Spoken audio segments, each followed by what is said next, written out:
Vamos falar de código de postura, vamos falar um pouquinho de plano diretor. A gente está recebendo aqui ex-presidente da Câmara Municipal de Porto Alegre, vereador Sebastião Melo. Bom dia, obrigado pela presença conosco aqui no Jornal Gente. Bom dia, Osíris, Fernando, o Afonso e a equipe aí do nossa Band e os ouvintes. Bom, primeiro, cumprimentos pelo Jornal Metro. Olha, tio, vou dizer uma coisa. É uma beleza de jornal, tio. Vocês estão indo assim no ponto, né, nas questões da cidade. Olha, tem todos os dias tem um ponto principal de coisa crucial para a vida de todos nós. É o foco do jornal, né? Então, olha, da cidade. Não, e as meninas e os meninos distribuindo nas sinaleiras, tá muito bom, tio. Já virou um case esse, né? Cumprimento. E eu sou um daqueles que levanta a mão, me dá o jornal. Né? O pessoal tá pedindo uma tiragem dobrada pro Luiz Grisoli, que é diretor de comercialização, né? Ele tá com um sorriso lá no Veja essa questão, por exemplo, aqui dos táxis. Isso aqui é uma questão seríssima. Nós temos uma lei que é de 70 e poucos. 70 e poucos, né? O que acontece? Ela vem antes da Constituição, depois tu tem a lei das concessões, que é de 95. Tem a maioria é gente boa, gente que tem um táxi só, né? Gente que adquiriu um táxi, que passou para o pai, que passou para a avó, e agora chega um final, né? O Ministério Público usando a lei, dizendo, olha, tem que licitar. Eu defendo que tem que ter uma zona de transição para as pessoas de bem. Quem fez maracutaia, lugar de quem faz maracutaia é delegacia de polícia e outras coisas. Então o cara tem 30 táxis, uma procuração irregular, essa gente tem que ser afastada, o joio do trigo. Agora, o sujeito que está aí a vida inteira com seu táxi, que trabalhou, que levantou de madrugada, que correu o risco de levar um tiro na cabeça, na hora para outra, eu vou perder meu táxi. Não pode. Então eu acho, né, a lei está aí, tem que ser cumprida, mas tem que ter uma zona de transição. Eu disse à Câmara lá ontem, que a Câmara tem que fazer uma audiência pública sobre isso, junto com o Ministério Público, com o Poder Executivo, e nós temos que ter a capacidade de encontrar uma solução. Não? Isso é fundamental. Agora, está se fazendo um trabalho, o senhor vem à frente desse trabalho em cima do Código de Posturas, né, vereador? Pois olha, esse é um tema desafiador. O Mauro Zacher, quando assumiu a presidência, elencou alguns temas de desafios da cidade e me pediu se eu pudesse coordenar uma comissão especial. Nós constituímos uma comissão e, Fernando, fizemos o lançamento com uma palestra magnífica do Roberto da Mata, que para mim é um dos melhores antropólogos que fala sobre o comportamento humano. E ontem nós já realizamos o primeiro debate. Foi o lançamento, né, que foi na semana retrasada, e ontem nós começamos então com os debates. São 9 debates que nós vamos fazer nessa primeira fase. Bom, primeiro vamos ver o que é postura urbana, o que é as pessoas que estão nos ouvindo, o que é esse código de postura, né? Pois eu ia perguntar isso. Qual é a diferença entre eu faço uma lei, por exemplo, nós estávamos discutindo a questão dos motoqueiros, que motoqueiro tem que ter a placa no baú. O que é código de posturas? Tem peso de lei ou são duas coisas completamente distintas? Bom, primeiro, as posturas urbanas, primeiro, é a relação dos do poder público com os seus munícipes, né? Regramento dos espaços públicos, por exemplo, o comportamento do cidadão na praça, é o lixo, é o som no bar, é o som em casa, é o cocô do cachorro que o sujeito bota na rua. Bom, é a relação dos munícipes entre si, né? E a relação, tu entendeu? Então essas relações, elas precisam ser regradas por ferramentas. Então tu tem um código que é antigo, de 70 e pouco, 75, que ele é ultrapassado, porque a cidade de 75 é uma cidade que não tinha a quantidade de carros que tem hoje, que não tinha a quantidade de bicicletas que tem hoje, que não tem a quantidade de parques que tem hoje, que não tinha os comportamentos que tem hoje. Porque nós, os latinos, tem uma coisa assim que é importante dizer aqui nesse debate. O mesmo cidadão, sabe, Afonso, que é capaz de separar o lixo dentro de casa, é o mesmo cidadão que é capaz de botar 10 latinhas da porta do teu carro na rua. O mesmo cidadão que é capaz de zelar bem do seu pátio é capaz de estacionar em cima de uma calçada. Então, acho que o grande fulcro dessa questão que nós estamos fazendo é tentar imbuir as pessoas de que o poder público não tem, Osíris, condições de ter um braço tão forte e estar em cada esquina. Não tem um guarda para cada esquina. Ontem nós travamos um debate extremamente profícuo lá na Câmara, que é essa questão da guarda municipal. Nós temos quase 600 guardas municipais, que cuida praticamente hoje, cuidava até há pouco tempo, há 4, 5 anos atrás, só dos próprios municipais, e estendeu com a vizinhança segura, com equipamentos hoje mais modernizados, a cuidar dos parques, enfim. Agora, eu acho que a Guarda Municipal, por exemplo, tem que estar municiada e treinada e equipada com um aparelho como tu tem aqui na mão, ou com um tablet menorzinho, Ele passou, por exemplo, aqui na rua, na Caldo Fião, ele viu uma árvore, por exemplo, quebrada. É meu papel ligar para 156? É o teu papel, mas é fundamental que também seja do guarda municipal. Esse guarda anda meio metro depois, encontra um colégio, encontra uma boca de fumo.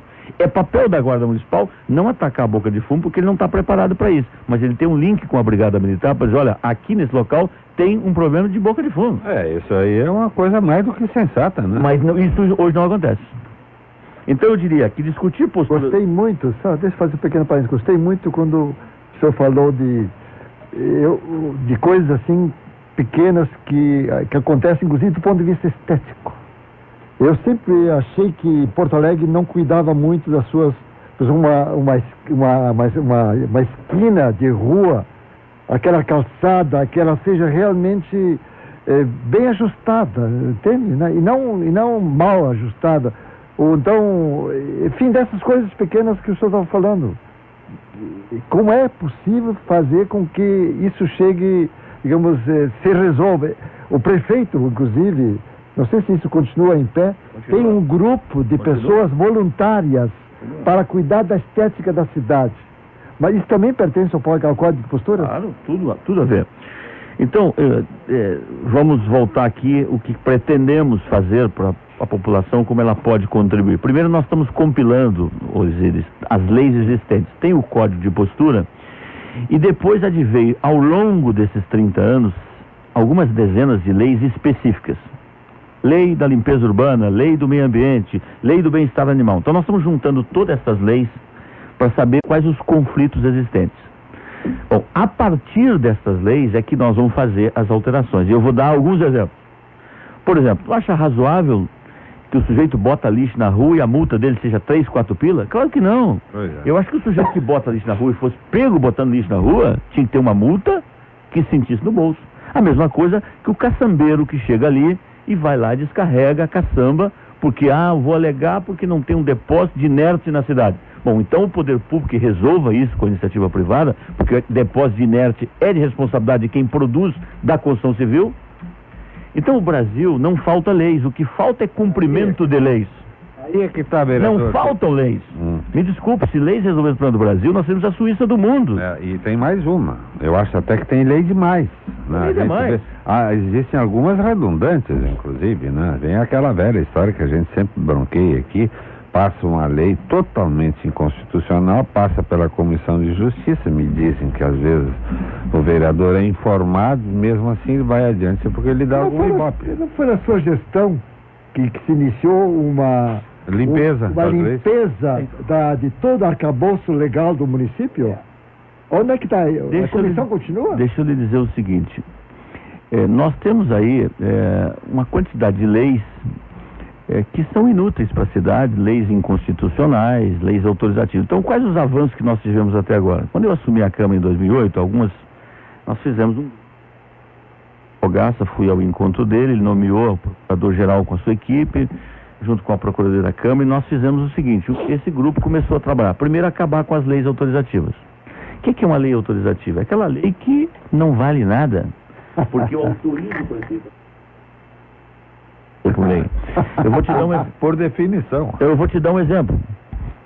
Certa feita, um colega meu, que eu não vou citar o nome, criou uma lei dizendo o seguinte: vamos autorizar o prefeito a fazer rodízio das placas dos veículos. Isso criou um banzé na cidade. E foi, até que ele teve o bom senso e esse projeto foi arquivado. Mas teve até debate em televisão. E se chegasse ao final, o prefeito disse: olha, muito obrigado, mas se eu quiser fazer rodízio, eu vou fazer. Então nós extirpamos as leis autorizativas. Segundo, nós criamos 2 outros instrumentos, chamado instrumento que proíbe, por exemplo, que vereador conceda isenções sem dizer de onde é que vai tirar o recurso. Porque hoje 28% dos que andam de transporte coletivo não pagam o transporte coletivo. Então, quando eu estava ouvindo aqui o meu querido Robaima dizer que, olha, o transporte coletivo, eu penso completamente diferente. Acho que o transporte coletivo não tem que ter um centavo de dinheiro público.